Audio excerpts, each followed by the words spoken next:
Let's start with Trump criticizing and putting pressure on the Federal Reserve Chairman. This does not happen, but he's at a construction site where they're renovating the Federal Reserve building, and he's criticizing the overruns. Political pressure, that's what we're talking about. The overruns of the expenses, wanting to figure out why. Yeah. So we're taking a look, and it looks like it's about 3.1 billion. It went up a little bit, or a lot. Do you expect any more additional cost overruns? Don't expect them. We're ready for them, but we have a little bit of a reserve that we may use, but no, we don't. Expect to be finished in 2027. Are there things the chairman can say to you today that would make you back off some of the earlier criticism? Well, I'd love him to lower interest rates. Other than that, what can I tell you? So this is all about interest rates. Again, interest rates are the oxygen of the financial system. Why has the 4-year cycle worked every single time except for this one?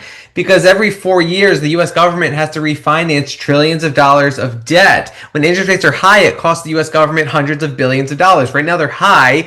So he's at the Federal Reserve pressuring him to lower interest rates. And obviously, interest rates are the oxygen of the financial system. So they have huge repercussions on the housing market, on small businesses, on crypto, non-profitable tech, emerging technology. And we covered this chart before. This is the ISM. It looks exactly like an altcoin. We had a big pump in 2021, and then we had a crash, and then it just stayed flat. Just like 99.9% of altcoins, right? Big pump in 2021, then collapse in 2022. That's the ISM, that's the economy, that's the real estate market, and it's all due to interest rates. So the Trump administration is doing whatever it can to pressure the Fed. And again, what happens to altcoins when interest rates finally go down? This happens. People refinance. Liquidity rushes back in, money moves to emerging technologies, and we get an alt season. There is one trying to get started already regardless. BlackRock's Ethereum ETF rockets to $10 billion, the third fastest in history.